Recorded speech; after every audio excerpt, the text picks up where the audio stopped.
Good morning दोस्तों, कैसे हैं आप लोग। आशा करती हूँ ठीक होंगे, है ना। तो स्वागत है आप लोगों को आप लोग की क्लास में AFT एजु बूस्ट। ठीक है ना। आपने जो भी एजुकेशन है उसको और बूस्ट कीजिए, ठीक है। तो कल मैं देखिए परसों में क्लास मृदा का निर्माण कैसे होता है वो पढ़ा दी थी, सॉइल फॉर्मेशन। और कल कल मैं पढ़ा दी काली मिट्टी, ठीक है। तो ऐसे में ना एक एक टॉपिक वाइज ना मैं पढ़ाते जाऊंगी, ताकि आपका जहाँ कंफ्यूजन होता है वो कंफ्यूजन ना हो, और 2-4 नंबर से जो प्री रुक जाता है वो ना हो। आपका जो नए स्टूडेंट है उनका जो भी हो, देखिए पहले सब्जेक्टिव पढ़ेंगे ना, फिर ऑब्जेक्टिव पढ़ेंगे, फिर सब्जेक्टिव बुक से पढ़ेंगे। तो एकदम 95%, एकदम 99% बोलेंगे ना, एकदम श्योर हो जाएगा, ठीक है। कन्फ्यूजन भी कम होगा। जब आप पढ़ के ऑब्जेक्टिव लगाएंगे तो और अच्छा हो जाएगा, है ना। तो पहले मेरे क्लास ना सब्जेक्टिव पढ़ ले तो अच्छा होगा आप लोग को। और खुद मुझसे जब मैं ये क्लास लूँगी तो मेरे से आगे आगे पे आंसर देते जाएंगे, है ना। तो चलिए, खुद पर विश्वास करना सबसे बड़ा साहस, और ये साहस करते रहे, है ना। सकारात्मक सोचे और सकारात्मक रहे, क्योंकि सकारात्मकता ही जो एनर्जी है, ऊर्जा है, उसका प्रमुख स्रोत है। चाहे वो बॉडी हो, माइंड हो, या फिर हमारी ड्रीम, या जिस जिस तरह का भी हमें अपने बॉडी को ढालना है ना, तो वो एक ही वर्क करता है, वो सकारात्मक सोच और हेल्थ, है ना। तो चलिए, दोनों पे ध्यान रखिए और पढ़ाई शुरू करते हैं।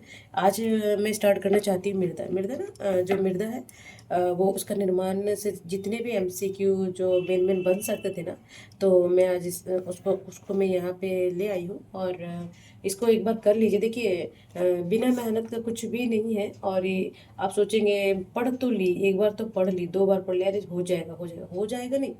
आप जितना भी सोर्स मिल रहा है आप लोग को ना, उसको बार बार रिवीजन कीजिए। जहाँ 1 साल लग रहा है ना, उसको 6 महीना कीजिए। जहाँ 6 महीना लग रहा है वहाँ 2 महीना कीजिए, है ना।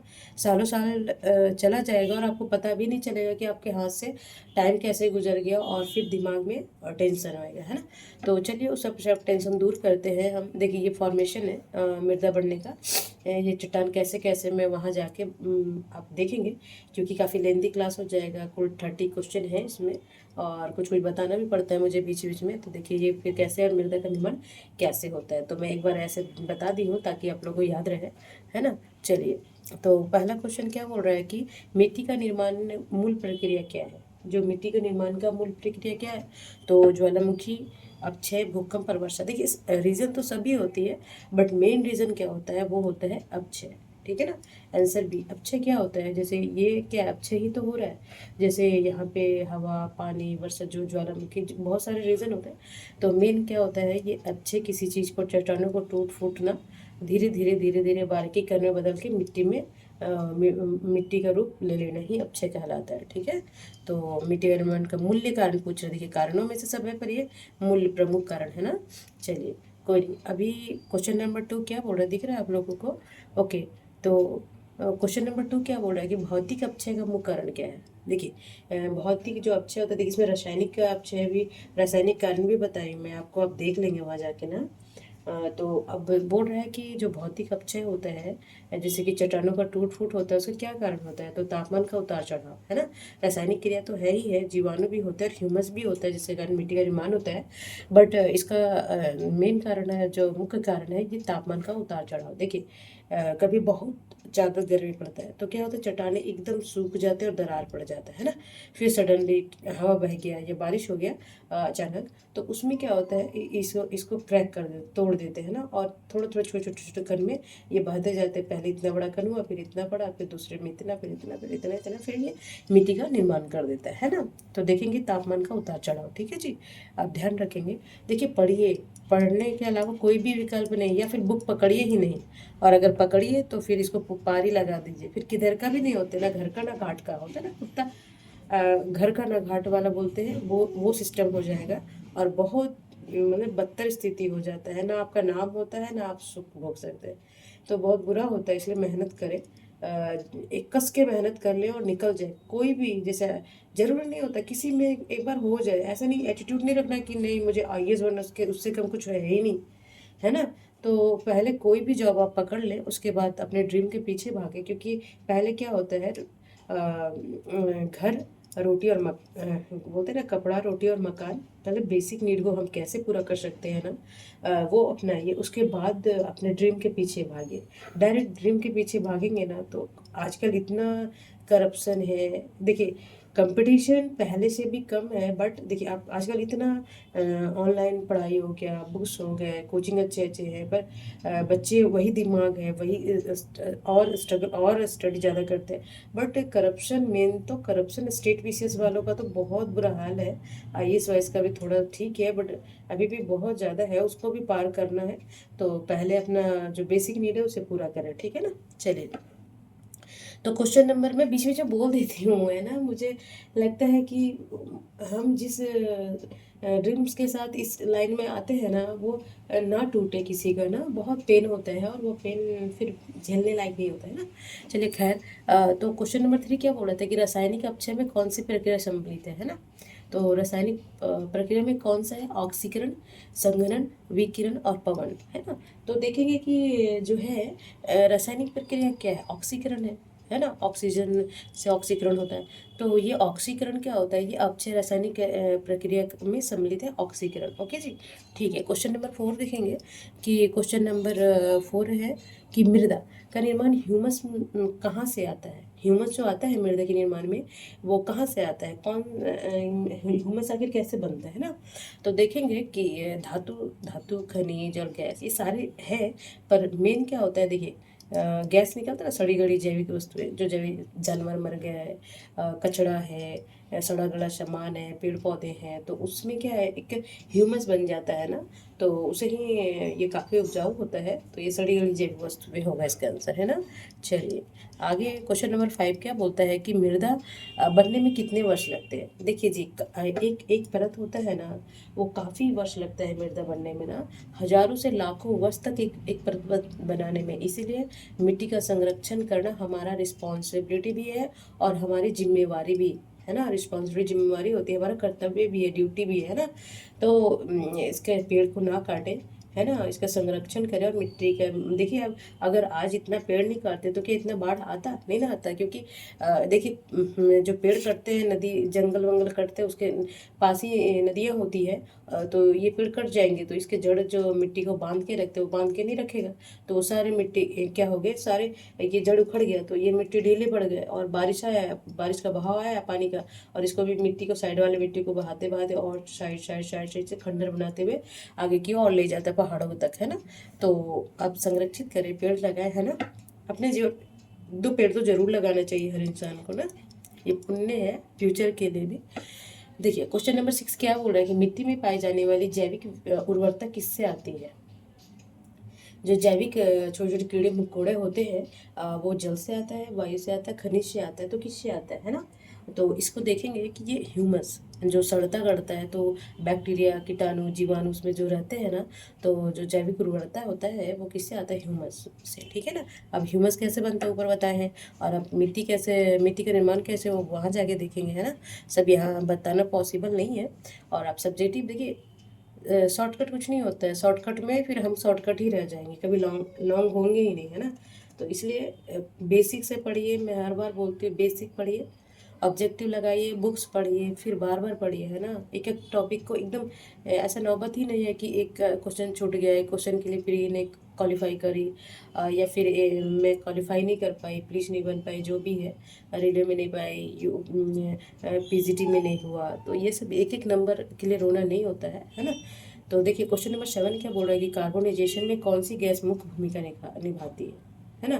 तो कार्बोनाइजेशन में तो एक देखिए इसका नाम से ही हो गया, कार्बन किससे आएगा, कार्बन डाइऑक्साइड से, है ना, CO2 से।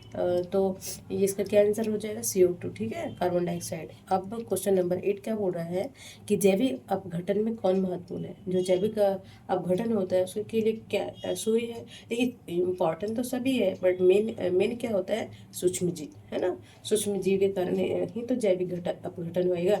अब देखेंगे कि जो कौन सी मृदा बोलते हैं ना, जो जीवाणु, उसको क्या बोलते हैं, जो मिट्टी को की उर्वरता बनाते हैं, फॉर्मेंटेशन मृदा बोलते हैं उसको।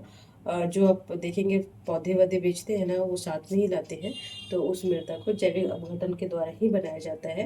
तो क्वेश्चन नंबर इसका क्या हो जाएगा, जैविक अपघटन कौन सा महत्वपूर्ण है, सूक्ष्म जीव। सूक्ष्म जीव नहीं रहेगा तो उसके सड़े गड़े का अपघटन ही नहीं करेंगे, वो वैसे के वैसे रह जाएगा। तो इसको छोटे छोटे उसका अपघटन करके ना वो मिट्टी के रूप में मतलब कि बदल देते हैं। क्वेश्चन नंबर 9 बोल रहा है कि हिमनद ग्लेशियर किस प्रकार के अपक्षय का उदाहरण है। जो ग्लेशियर है जो पिघलता है वो किस तरह का अपक्षय है, तो वो क्या है, भौतिक, है ना। क्योंकि भौतिक और रासायनिक में क्या अंतर होता है, देखिए भौतिक और रासायनिक में मेन अंतर क्या होता है, जो रासायनिक चीज़ होती है ना, एक बार कन्वर्ट हो गया ना तो वो दोबारा उसी रूप में नहीं आएगा।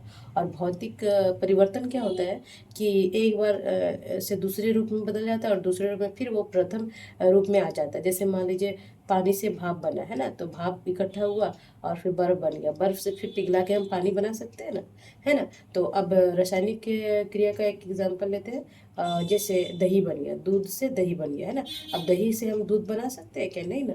तो ऐसे यही होता है कि हिमनद किस प्रकार का अपक्षय है, तो ये है भौतिक, ठीक है, ध्यान रखेंगे। अब रासायनिक और भौतिक में अंतर क्रिया में समझ जाएंगे कि क्या अंतर होता है, मेन अंतर क्या होता है। मृदा विज्ञान पेडोलॉजी का अर्थ क्या होता है, आप पूछते कभी कभी मिलान में दे देगा कि पेडोलॉजी किसका अध्ययन है ना। सॉरी माफ कीजिएगा, अभी थोड़ा थोड़ा मेरी तबीयत आज भी थोड़ा थोड़ा खराब है, बट कोई नहीं। मृदा का विज्ञान पेडोलॉजी का अर्थ है किससे होगा, अभी हम क्या पढ़ रहे हैं, तो हम क्या पढ़ रहे हैं, मिट्टी, है ना। तो इससे सेंस लग जाएगा कि मिट्टी का अध्ययन ही पेडोलॉजी है, ये मृदा का विज्ञान बोलते हैं, ठीक है जी।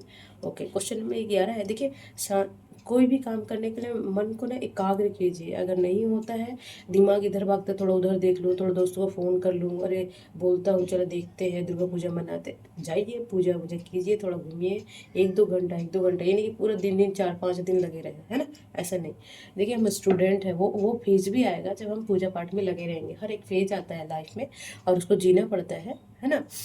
मजबूरी हो जाती है उस समय, जब हम स्टूडेंट बनना चाहेंगे तभी हम नहीं बन पाएंगे। तो अभी जो टाइम है वो पढ़ ले, कंसंट्रेशन जरूरी होता है और उसके लिए आप योगा वोगा करें, थोड़ा स्वस्थ हेल्थ रहे बना रहेगा। और मुझे लगता है कि आपका एकाग्रता बढ़ाने के लिए योगा से बेस्ट कुछ भी नहीं है, एक बार अपना के देखें, है ना।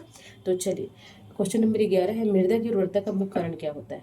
जो मृदा की उर्वरता है उसमें किस कारण से उसकी उर्वरता बनी रहती है, तो वो होता है ह्यूमस।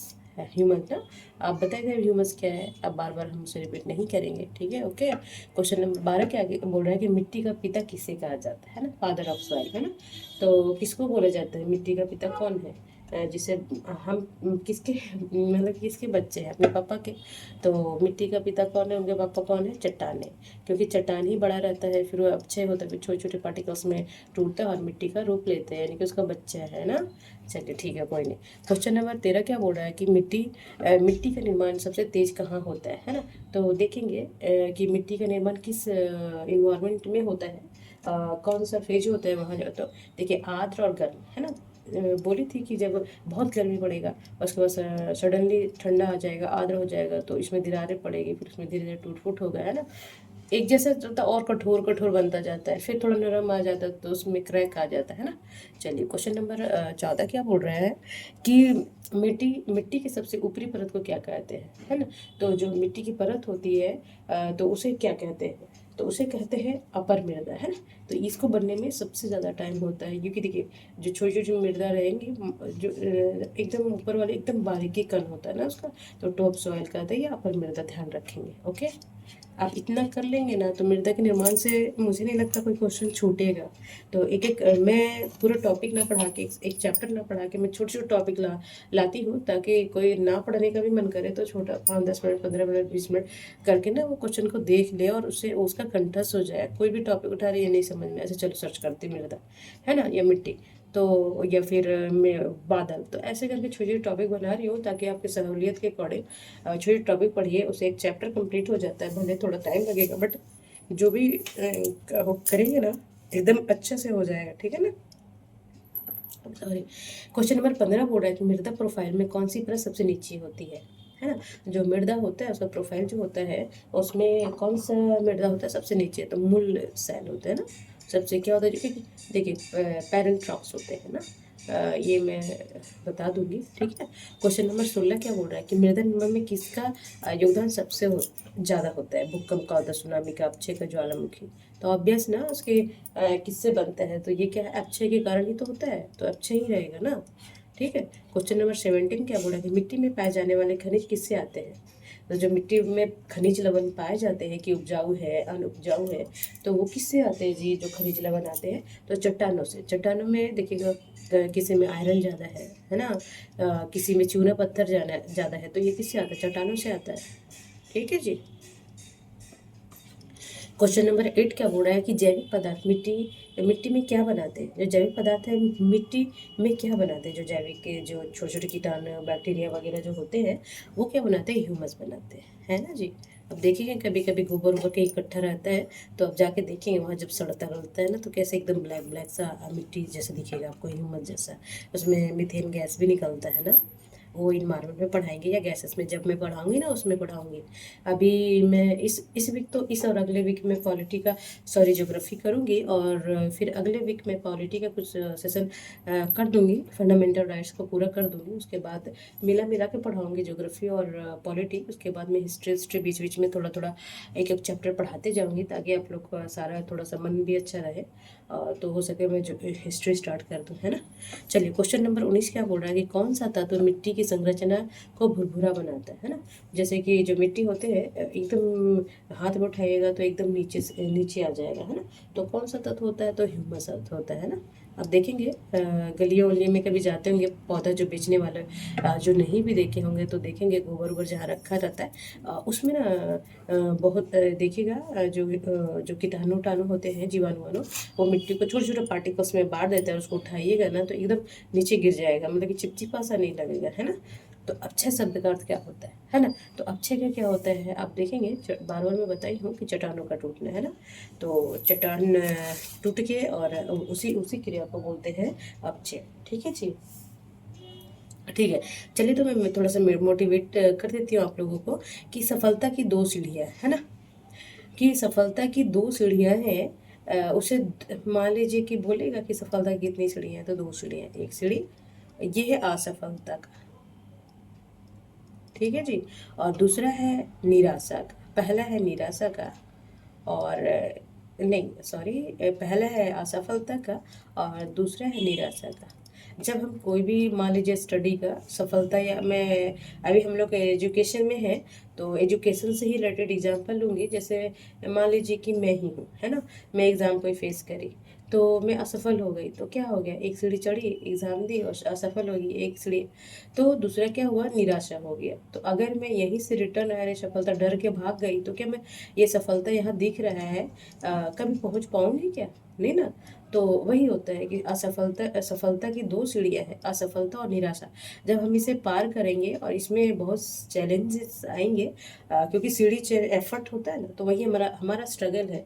वो जो एफर्ट होता है हमारा स्ट्रगल है, उसमें बहुत तरह के फैमिली प्रेशर होता है, फैमिली में उथल पुथल होता है उसका, क्योंकि हम देखिए हम तो सामाजिक प्राणी है ना। हमारे घर में कोई हो और हम बोले कि चुप रह जाएंगे, हमें फ़र्क नहीं पड़ता, तो ये सब तो जानवर ही भी नहीं कर पाएगा, क्योंकि मोह तो उसको भी होता है ना। तो ये सब पर एक होता है ज़्यादा दिल पे ले लेना, ताकि बहुत दिक्कत हो, वैसे नहीं करना चाहिए, है ना, ताकि हम ही को दुख होगा फिर बाद में।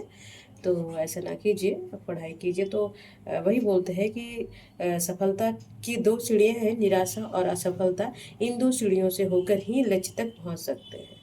तो डरिए नहीं, और सफलता सफलता निराशा ज़िंदगी में आते रहता है, उसी को पार करके पर हाँ कंटिन्यूटी रखिए और टाइम से देखिए, टाइम से कीजिए। आज होगा कल होगा नहीं, जो टाइम है उसी में करने का सोचिए। एक ही में लगे रहने से नहीं होता है, बहुत दिक्कत होता है आगे, है ना। बहुत तरह की प्रॉब्लम आएंगे फिर फेस करने में, कि देखिए सबका बैकअप तो नहीं होता है ना जी। तो किसी का बैकअप नहीं, एकदम टूट जाते हैं बंदे। और कोई तो देखिए बहुत गंदा काम करता है, आत्महत्या करना तो पाप है। देखिए ज़िंदगी एक बार मिलता है और उसको जीना चाहिए लोगों को ना। अरे जो होगा देखा जाएगा, बने तो ठीक है, ना बने तो भी ठीक है, कोई बात नहीं, है ना। तो चलिए क्वेश्चन नंबर 21 से क्या बोलता है कि मृदा का निर्माण में पवन का योगदान क्या है ना। जो मृदा का निर्माण होता है उसमें पवन क्या रोल निभाता है, सबका अपना अपना रोल है ना। तो पवन का कौन सा रोल मिला है यहाँ पे, तो देखिएगा कि भौतिक अपक्षय है ना, क्योंकि भौतिक अपक्षय कराता है, चट्टानों को तोड़ता है ना, तो ये भौतिक अपक्षय कराता है ना। तो ये सब ध्यान रखेंगे, छोटा छोटा है बट इम्पॉर्टेंस है। मृदा की उपजाऊ शक्ति का निर्धारण किससे होता है? तो मृदा की जो उपजाऊ शक्ति होता है, जो बोलते हैं ना कि ये मृदा उपजाऊ है और ये मृदा अनुपजाऊ है, तो इस वो किससे डिसाइड होता है? तो ये होता है खनिज से, है ना। खनिज जो पत्थर में कभी आयरन मिलता है, कोई चूना पत्थर मिलता है, किसी में कैल्शियम पाया जाता है, किसी में मैग्नीशियम पाया जाता है और ह्यूमस, है ना। तो ये दोनों जो जिसमें मौजूद होगा उपजाऊ खनिज होगा, सॉरी मृदा होगा, है ना। चलिए, क्वेश्चन नंबर 23 क्या बोल रहा है कि नदियों द्वारा लाई गई मिट्टी क्या कहलाती है ना। तो जलोढ़। जब मैं अभी जलोढ़ मिट्टी भी पढ़ाऊंगी और उसके क्या क्या है, मतलब कि क्या क्या उसकी विशेषता है और वो कहाँ कहाँ मिलती है, क्या रीजन होता है इसका बनने का, वो सारा बताऊंगी मैं। अभी थोड़ा सा ये सब क्वेश्चन कर लेंगे आप लोग। क्वेश्चन नंबर 24 क्या बोल रहा है कि रेगिस्तान में पाई जाने वाली मिट्टी किस प्रकार की मिट्टी होती है ना। तो जलोढ़ तो होगी नहीं, काली भी नहीं होगी और पीली भी नहीं। तो राजस्थान क्या होता है, बालू नहीं बोलते राजस्थान, जहाँ बालू ही मिलेगा, है ना। तो चलिए अब ध्यान रखेंगे। और मृदा के निर्माण की गति किस क्षेत्र में सबसे धीमी होती है? तो मृदा का निर्माण होता है कहीं तेजी से होता है और कहीं बहुत धीरे धीरे होता है। तो इसका रीजन कहाँ होता है जो बहुत धीमी होता है? तो ठंडे और शुष्क क्षेत्र में, क्योंकि देखिए रॉक्स को बहुत जब तपेगा नहीं, तो उसमें जब ठंडा सडनली नहीं होगा, गर्म ठंडा नहीं होगा, तो ये इसमें दरारें नहीं आएंगी। तो ठंडे और शुष्क क्षेत्र में मृदा मृदा बहुत कम बनता है ना जी। तो देखेंगे, आप इसी से देख लीजिए कि हिमाचल हो गया, उत्तराखंड हो गया, कश्मीर, तो इसमें अभी भी मृदा कम है। और इधर साउथ साइड देखिएगा, इधर सब यूपी इधर के मिट्टी मिट्टी प्लेन एरिया ज़्यादा है ना, जो पहाड़ थे अच्छे कर कर करके ना प्लेन एरिया बन गए। और वो सब राज्य में ना अभी भी पहाड़ है, क्योंकि वहाँ अच्छे कम हुआ है, मिट्टी का निर्माण कम हुआ है। ठीक है जी, ओके। क्वेश्चन नंबर 26 क्या बोल रहा है कि मृदा अपरदन किससे कहते हैं? किसे कहते हैं मृदा अपरदन? मान लीजिए पूछ लिया तो, है ना। तो इसका क्या आंसर होगा जी? मिट्टी का कटाव ही मृदा अपरदन है ना। बार बार आ रहा है, बस ये चेंज कर रहा है। मृदा निर्माण में किसका योगदान नहीं है? देखिए, जल का है, पवन का है, उपग्रह उपग्रह का है जी, नहीं ना, क्या करेगा उपग्रह आके? पशु पक्षी है, क्योंकि ह्यूमस बनाने के लिए जरूरी होता है ना। तो ये नहीं है, तो ये उपग्रह का हो जाएगा। ठीक है जी। अब देखिए, अब 2 दिन क्वेश्चन बच्चे हैं, पेशेंस से पढ़ लीजिए। आपके लिए है, आपके एग्जाम के लिए है, ये मेहनत है ना। तो क्वेश्चन नंबर 28 क्या बोल रहा है कि मृदा में पाए जाने वाले अकार्बनिक, देखिए कार्बनिक नहीं, कार्बनिक तत्व कहाँ से आते हैं? जो कार्बनिक, तो चलिए कार्बन चट्टान वटान से आएंगे। तो अकार्बनिक जो तत्व होते हैं वो कहाँ से आएंगे? तो ये भी चट्टान से ही आएंगे। ठीक है, ध्यान रखेंगे। ओके। मृदा निर्माण में सबसे पहली अवस्था क्या है? तो जो जब मृदा निर्माण होता है उसका पहला सीढ़ी क्या है कि सबसे पहले क्या होता है? चट्टानों का अपक्षय होता है, टूटता है ना। फिर बाद में ह्यूमस, जल सृजना, पौधे उगना, ये सब बाद का प्रोसेस है ना। तो आज का लास्ट क्वेश्चन है कि मृदा जो निर्माण होता है, जो मिट्टी की ऊपरी परत में सर्वाधिक क्या पाया जाता है? तो जो मिट्टी की ऊपरी परत, देखिए हम पौधा कहाँ लगाते हैं या फिर हमारा फसल कहाँ होता है? ऊपर में होता है, ऊपरी परत में। अब ऐसे नहीं कि एकदम गड्ढा 10 फीट खोदी उसके बाद हम पौधा लगाएंगे, क्योंकि पोषक तत्व यहाँ मिलेगा, है ना। तो ऊपरी परत में ही लगाते हैं। हल जुताई होता है तो ऊपर ऊपर ही जुताई होता है ना। मोस्टली इतना, मतलब कि क्या बोलते हैं, 10 इंच 12 इंच के नीचे ही, आधा फीट के नीचे ही ये सब जितने भी फसल लगाए जाते हैं। तो मिट्टी की ऊपरी परत में सर्वाधिक क्या पाया जाता है? ह्यूमस और पोषक तत्व, है ना। तो ध्यान रखेंगे, very very importance for all examination. ये क्वेश्चन बहुत इंपॉर्टेंस होता है जब हम सब्जेक्टिव पढ़ लेते हैं और इतना बना लेंगे ना। कल मैं काली मिट्टी से जितने भी रिलेटेड, देखिए काली मिट्टी से बहुत मुझे लगता है फेवरेट है काली मिट्टी और लेटेराइट मिट्टी। पूछता तो सभी से है, बट जिससे ज़्यादा पूछता है उससे मैं ज़्यादा क्वेश्चन ले रही हूँ। तो ये कीजिए। देखिए, पढ़ने के अलावा कोई विकल्प नहीं है, अगर आप पढ़ने आए हैं तो। और अगर बंक मारने आए तो उसका कोई विकल्प आपके पास तो पूरा पूरा ही विकल्प है। अगर आपके पास ड्रीम है कुछ बनने का, कुछ करने का, नाम करने का, तो आपको पढ़ना पड़ेगा, इससे बच नहीं सकते, है ना। इसके अलावा कोई उपाय नहीं है। आप भाग जाइए कि अरे छोड़ो, 1-2 क्वेश्चन करते हैं यार, नहीं पढ़ने का मन कर रहा है यार, थोड़ा सा रील देख लेती हूँ, है ना। तो ये आपके पास विकल्प है, आप जो चाहे चुने, ठीक है। बट देखिए मेरे पास विकल्प है अच्छा पढ़ाना ना, तो आपके पास भी होना चाहिए, विकल्प नहीं होना चाहिए, मेरे पास विकल्प नहीं है अच्छे पढ़ाने के अलावा, तो आप भी पढ़ते रहे, ठीक है। तो चलिए खुद पे ध्यान रखिए और सकारात्मक सोचे, सकारात्मक रहे और खुद पर विश्वास करें, क्योंकि यही सबसे बड़ा साहस है, और ये साहस करता रहे तब तक अपनी फैमिली, तब तक नहीं, हमेशा अपने फैमिली और अपने अपना ध्यान रखें और खूब पढ़ें, स्वस्थ रहे, मस्त रहे, पूजा वूजा भी मनाइए, बट पढ़ाई के साथ साथ, है ना, 12 घंटा का दिन होता है, तो 24 घंटे का दिन, सॉरी 12 घंटे का दिन होता है, तो 4-5 घंटे पूजा में लगा और 4-5 घंटा तो पढ़े ही, है ना। तब तक अपना और अपने फैमिली का ध्यान रखें। नमस्कार।